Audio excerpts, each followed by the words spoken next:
ఇప్పుడు మనం చేసిన ఈ ఇంటర్వ్యూ ఉంది కదా, ఈ వీడియో బయటకు వచ్చి బాగా వైరల్ అవుతాయి, మీకు ఎవరెవరు ఫోన్ చేస్తారు? ఇన్ కేస్ ఆ వచ్చిన వాళ్ళు ఫోన్ చేస్తే మీ రియాక్షన్ ఎలా ఉంటుంది? ఇప్పుడు నీతో ఏమంటున్నా అదే మాట్లాడతాను. ఇప్పుడు సపోజ్ రాజమౌళి ఫోన్ చేశాడు అనుకో, అవును రాజమౌళి గారిని ఇలా అన్నారు, మీ నాన్న పరమ కాపీ రైటరు, నువ్వు పరమ కాపీ డైరెక్టర్, కానీ one of the finest director in the planet you are man అని చెప్తా. ఓకే, ఇంకెవరి నుంచి ఫోన్ రావచ్చు మీరు ఎక్స్పెక్ట్ చేస్తున్నారు? అంటే ఇప్పుడు మనం మాట్లాడుకున్న వాళ్ళ ఏవి చెప్తున్నాను కదా, నువ్వు ప్రైమ్ మినిస్టర్ గా రోడ్డు మీద అడుక్కునే మనిషిగా సేమ్ రెస్పెక్ట్ ఇస్తాను నేను.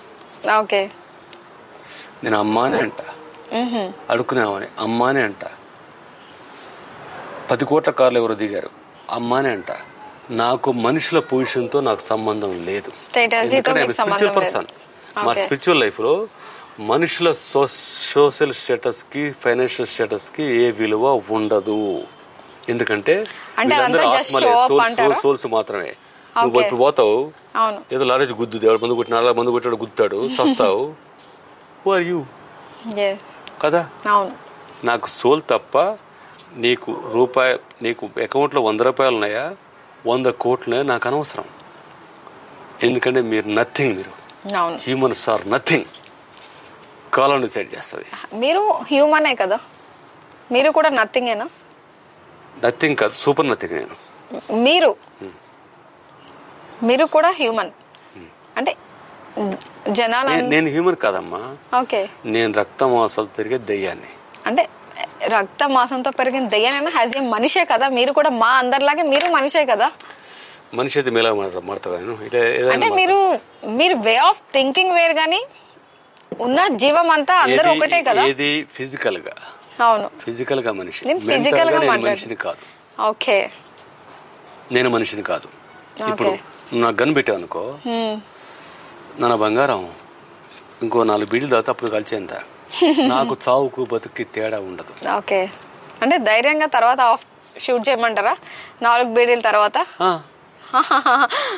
నాకెందుకంటే చావుకు బతుకు నా తేడా లేదు. పోలీస్ ఆఫీసర్ ఉన్నాడు, టాప్ పోలీస్ ఆఫీసర్, పేరు చెప్పకూడదు. వాడు అంటాడు, వాడు ఆ మధ్య ఏదో ఆపరేషన్ నువ్వు కావాలి దేనికన్నా, నీకు చావు ఉంటే పోయింది అందుకని కావాలన్నాడు. మీరు నిజంగా చాలా పెద్ద పిచ్చోలు. పిచ్చోలు కాదు, పిచ్చి వాళ్ళు ఎవరైనా ఉంటే మొత్తానికి నేను అధ్యక్షుని. భయం ఉంటే తెలీదు.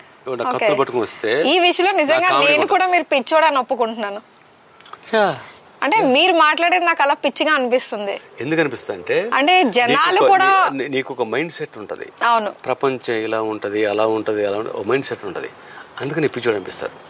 అవును, కానీ if you understand me then you will respect me a lot. ఎందుకంటే నాకు గన్ ఎవడన్నా పెడితే ఇలా పెడితే గజగజుంటారు, నేను అనుకను. కూర్చోరా నాయన, 4 సీడ్ తాగాలి అంటే వాడేదో ఫైర్ మీద వస్తాడు కదా, మీరు కూర్చోంటే వాడెందుకు కూర్చుంటాడు? కూర్చోడు చెప్తాను, ఒరే నేను కొంచెం 4 సీడ్ తాగారా అని చెప్తాను. అంటే నాకు చావుకి బతుక్కి నాకు తేడా ఉండదు. That's your way of thinking. And other person అట్లా ఉండరు కదా. సో వాడేదో మిమ్మల్ని షూట్ చేయాలని వస్తాడు, వాడేదో ఫుల్ ఫైర్ మీద వస్తాడు, ఆ ఫైర్ మీద వెంటనే షూట్ చేస్తే మీ ఏం చేస్తారు? షూట్ చేసేస్తాడు అనుకోండి, చచ్చిపోతాను. మరి మీరు తర్వాత కూర్చోండి అన్నప్పుడు వాడు కూర్చోకపోతే నేను ఇమ్మీడియట్లీ షూట్ చేస్తాను కూర్చుంటాడు. నేనేం చెప్తాను, వాడిని చేస్తా చెప్పట్లా. ఓకే, నన్ను కొంచెం సీడ్ తాగిన తర్వాత షూట్ చేయని చెప్తాను. షూట్ మీ అంటాను. ఓకే, నాకు చావుకి బతుక్కి తేడా తెలీదు. నీకు విషయం తెలుసా అమ్మా, ఇక్కడ నా ఇల్లు ఉంది కదా, ఇక్కడ తులసి చెట్టు మొలిచింది, అక్కడ తులసి మొలిచింది. ఒక చెట్టు కింద తేలుంది, ఒక చెట్టు మీద పసరిక పావుంది. Can you imagine? No, I could not imagine that. ఒక తేలు అంటే రాయింది. ఓకే, మా అమ్మ తేలెక్కితే దాన్ని చంపేసింది. ఓహో, ఇక్కడే అక్కడ తులసి చెట్టు ఉంది, అక్కడ పసిరిక పావుని ఉంటది, అది కరవదు, హార్మ్ఫుల్ కాదు అది. ఓకే, అంటే మాలాంటి వాళ్ళు కొంచెం భయం వేస్తుంది కదా. పల్లెటూళ్ళలో పిల్లలు దాంతో ఆడుకుంటారు, అది కరవదు, అది పచ్చగా ఉంటది, అది చెట్ల మీద ఉంటది. 4 అంతస్తులు దాటి ఆడికొచ్చి అక్కడ ఉంది. అది స్టిల్ ఇప్పుడు కూడా ఉందా? లేదు, మా అమ్మ చూసి దాన్ని పట్టుకొని పొయ్యి కింద ఎత్తేసింది. ఓకే, ఆమె పల్లెటూరు ఆమె, అది కరవదు తెలుసు, అది పడేసింది. Okay, can you imagine? ఒక తేలు, అది ఆ తేలు మామూలు తేలు కాదు, రాచతేలది, నో కింగ్స్ కార్ అంటే చాలా డేంజర్. తేలని తిని బతుకుద్ది అది. ఓకే, అది కుడితే మనిషి 5 బ్లడ్ అంతా లాగేస్తుంది. కాదు 5 minutes మనిషి చనిపోతాడు. ఓ మామ తేలిని చంపేసింది. ఇక్కడ ఒక పసిరిక పాము ఉంది, దాన్ని తీసుకెళ్ళి అవతల పడేసింది.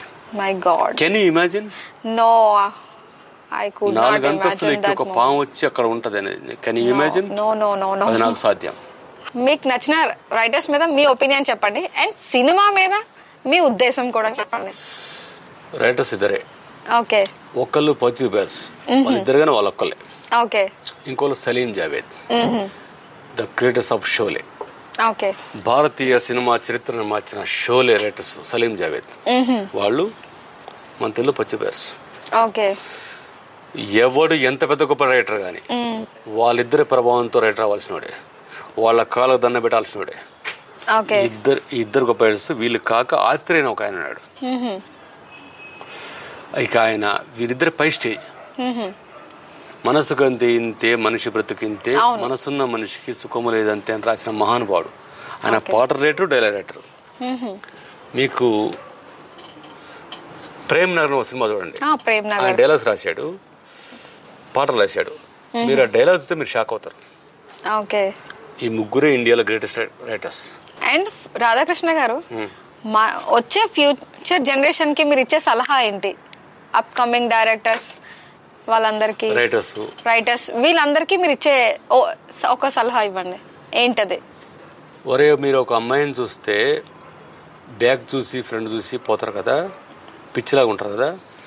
మీరు సినిమా రైటర్ డైరెక్టర్ అవ్వాలనుకుంటే ఒక అమ్మాయి పట్టినంత ప్యాషన్, అంత ప్యాషన్తో సినిమా వెనకల పరండి. పిచ్చి పట్టాలి. అలా ఒక అమ్మాయి పట్ల ఎంత పిచ్చి ఉంటుందో అంత పిచ్చి మీకు సినిమా పట్ల ఉంటే మీరు గొప్ప రైటర్లు అవుతారు, ఏదో గొప్ప రైటర్లు అవుతారు. సింపుల్. అది సలహా కాదు. ఒక అమ్మాయిని చూసి దానికోసం ఏమేం చేస్తాను, చచ్చిపోతా సంపుతా ఉంటారు కదా, అంత సినిమా పట్ల ఉండాలి. ఉంటే వాళ్ళు గొప్ప రైటర్, వాళ్ళు గొప్ప. దానికి ఉదాహరణ Ram Gopal Varma. Okay, thank you Radhakrishna గారు.